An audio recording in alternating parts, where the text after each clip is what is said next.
Chers amis, chers fidèles, bonjour. Aujourd'hui, samedi 13 juin, toute l'église est en fête, et en particulier celle qui se trouve au Portugal, ou encore celle qui est à Padoue, en Italie, pour fêter Saint-Antoine.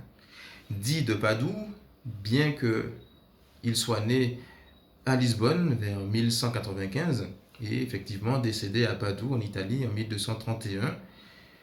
Pourquoi on l'a appelé Saint-Antoine de Padoue? J'en sais rien, parce que les Portugais revendiquent, non, c'est Saint-Antoine de Lisbonne. Bref, c'est un saint proposé donc à la méditation, à la contemplation de l'Église universelle. C'est le saint de tout le monde.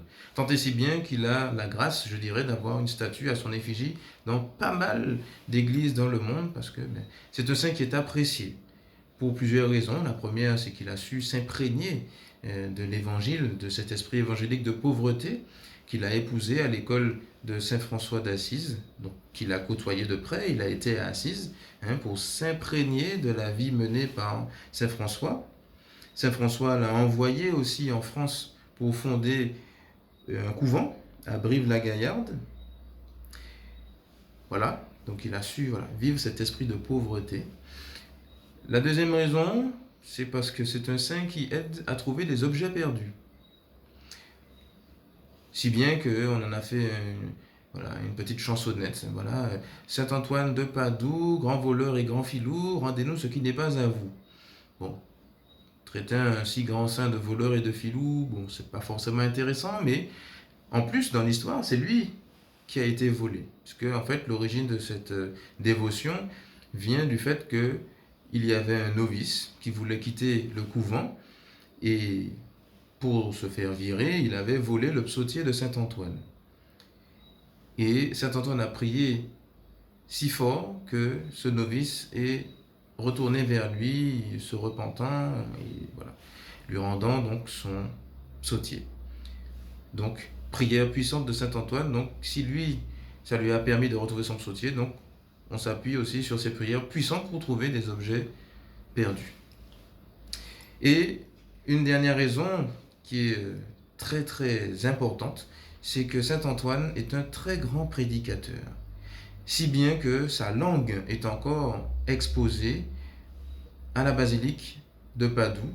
Voilà, elle est atrophiée, séchée par le temps évidemment, mais elle est encore présente. Normalement, elle aurait dû se désagréger, mais elle est là. Donc ça dit toute la puissance, toute la sanctification que Dieu a permis par la bouche de cet homme, et donc la langue encore intacte, on dit le témoignage. Si grand prédicateur qu'un jour, Saint Antoine prêchait à Padoue et voyant l'indifférence de son public, il est allé prêcher aux poissons. Donc il est allé près d'une mare et ne voilà-t-il pas que, au début, il prêche devant la mare intacte et puis petit à petit, donc les poissons viennent à la surface pour écouter ce que Saint Antoine de Padoue prêchait. Extraordinaire. Et donc il dit encore quelque chose d'intéressant, Saint Antoine. Dans une de ses homélies, il nous interpelle sur le fait que l'évangile n'est pas simplement fait pour être proclamé, mais il est surtout fait pour être vécu. Je vous lis un passage. La parole est vivante lorsque ce sont les actions qui parlent. Je vous en prie, que les paroles se taisent et que les actions parlent. Nous sommes pleins de paroles mais vides d'action. Donc, c'est une invitation à incarner la parole dans notre vie. Ça ne sert à rien de la parler, de la dire, d'exhorter les autres si mes actions sont creuses et ne suivent pas ce que je prêche. Donc c'est une occasion aussi aujourd'hui de prier pour tous ceux qui sont chargés d'annoncer la parole de Dieu, en particulier les prêtres, mais pas que, les catéchistes aussi, ceux qui proclament la parole dans l'Église, afin que notre vie se conforme à ce que notre bouche annonce. Bonne méditation et bonne journée à tous.